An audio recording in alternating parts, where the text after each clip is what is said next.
आरंभ में परमेश्वर ने संपूर्ण सृष्टि की रचना की।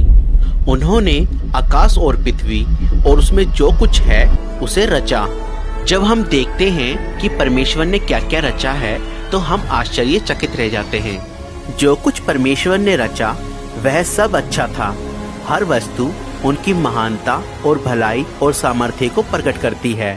परमेश्वर ने विभिन्न प्रकार के पेड़ पौधे, जंतु और पशु पक्षी बनाए।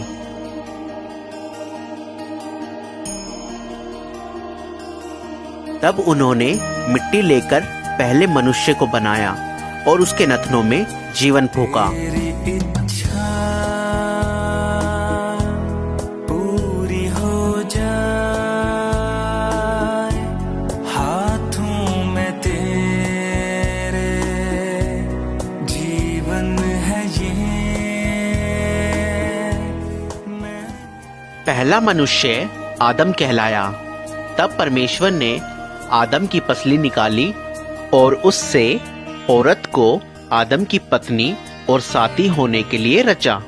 उसे हवा नाम दिया गया। परमेश्वर ने अपने स्वरूप में स्त्री और पुरुष को रचा। वह बगीचे में आनंद से उनकी उपस्थिति में रहते थे जो परमेश्वर ने उनके लिए रचा था। बगीचे को अदन की वाटिका कहा गया। वहाँ कोई पीड़ा या मृत्यु नहीं थी। परमेश्वर ने आदम से कहा, तुम हर एक पेड़ का फल खा सकते हो, केवल एक को छोड़कर। अगर उसका फल खाओगे तो तुम निश्चय ही मर जाओगे। परंतु शैतान, जो दुष्ट आत्माओं का प्रधान है, उसने हवा को परीक्षा में डालने की कोशिश की और फिर हवा ने वह फल तोड़ा और कुछ खाया और उसने अपने पति को भी खिलाया। उसी क्षण उनका संबंध परमेश्वर से टूट गया, क्योंकि परमेश्वर पवित्र है और उनकी आज्ञा तोड़ने वाले उनकी उपस्थिति में नहीं रह सकते। परमेश्वर ने आदम और हवा को अदन की वाटिका से बाहर कर दिया। उन्होंने परमेश्वर की आज्ञा को नहीं माना, इसलिए उनको लज्जित होना पड़ा।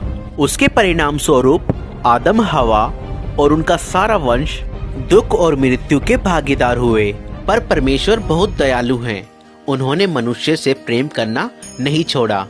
उन्होंने मनुष्य को अपनी संगति में लाने का रास्ता पहले से ही तैयार कर लिया था। पवित्र शास्त्र में परमेश्वर ने अपनी इस योजना को प्रकट किया, जिसके द्वारा वह मनुष्य को उस दंड से जिसके वह लायक हैं बचाएंगे और उनके पाप और लज्जा को दूर करके अपनी संगति में वापस लाएंगे। भविष्यवक्ता अब्राहम पर उन्होंने अपनी इस योजना का एक भाग प्रकट किया। अब्राहम ने परमेश्वर पर विश्वास किया और उनका आदर किया। परमेश्वर ने उसको आशीष देने की प्रतिज्ञा की और कहा कि उसके द्वारा वो सब राष्ट्रीय के लोगों को आशीष देंगे। परमेश्वर ने उससे प्रतिज्ञा की कि वह उसके वंश को सागर तट की रेत के कणों और आकाश के तारों के समान कर देंगे। अब्राहम ने परमेश्वर पर विश्वास किया और परमेश्वर ने उसे इस विश्वास के कारण धर्मी ठहराया और लोगों ने उसे परमेश्वर का मित्र माना। एक दिन परमेश्वर ने अब्राहम की परीक्षा ली कि वह परमेश्वर पर विश्वास करता है कि नहीं और उनकी आज्ञाओं को मानता है कि नहीं।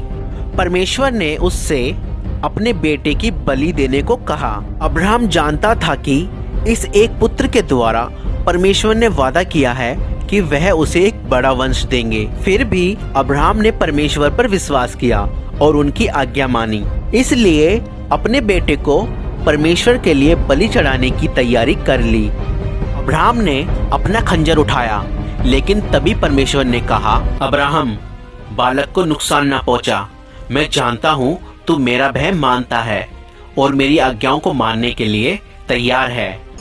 तब अब्राहम ने अपने पास एक मेंढा देखा जो अपने सींगों से झाड़ियों में फंसा हुआ था।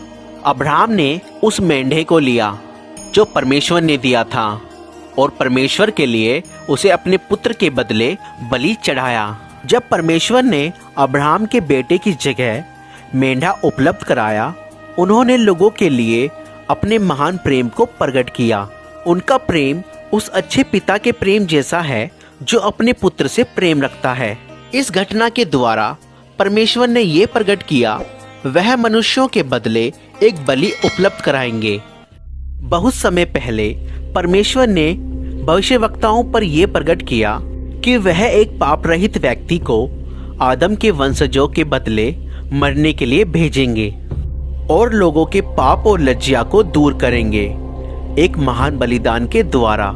वह उनके लिए जो उन पर विश्वास करेंगे एक मार्ग तैयार करेंगे कि वह परमेश्वर के साथ हमेशा के लिए मेल मिलाप से रह सकें। भविष्यवक्ताओं ने इस व्यक्ति को मसीह कहा।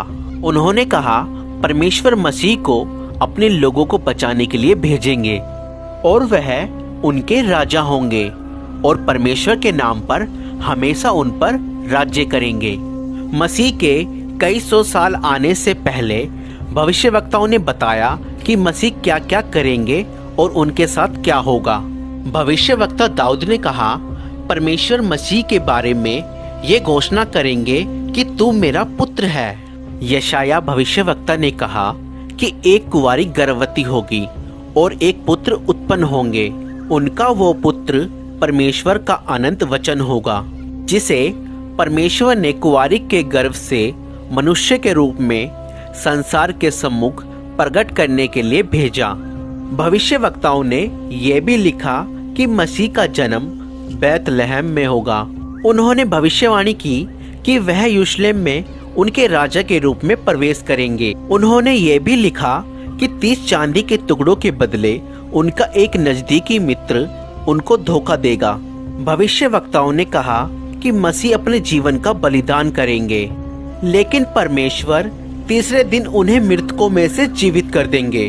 भविष्यवक्ताओं ने मसीह को मनुष्य का पुत्र कहा और बताया कि वह दोबारा आएंगे बादलों पर और परमेश्वर की उपस्थिति में प्रवेश करेंगे और परमेश्वर उन्हें सब लोगों और राष्ट्रों के ऊपर हमेशा के लिए अधिकार देंगे।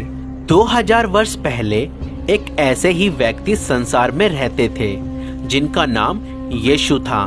क्या यीशु का जीवन उन सब बातों को जो भविष्यवक्ताओं ने मसीह के बारे में कही पूरा करता है? ये फिल्म ये बताती है कि यीशु कौन है और उन्होंने क्या कहा और क्या किया, जैसा धर्मशास्त्र में लिखा है। इस फिल्म में एक 3D कैरेक्टर ने यीशु का पात्र निभाया है। वैसे तो कोई भी इस कार्य के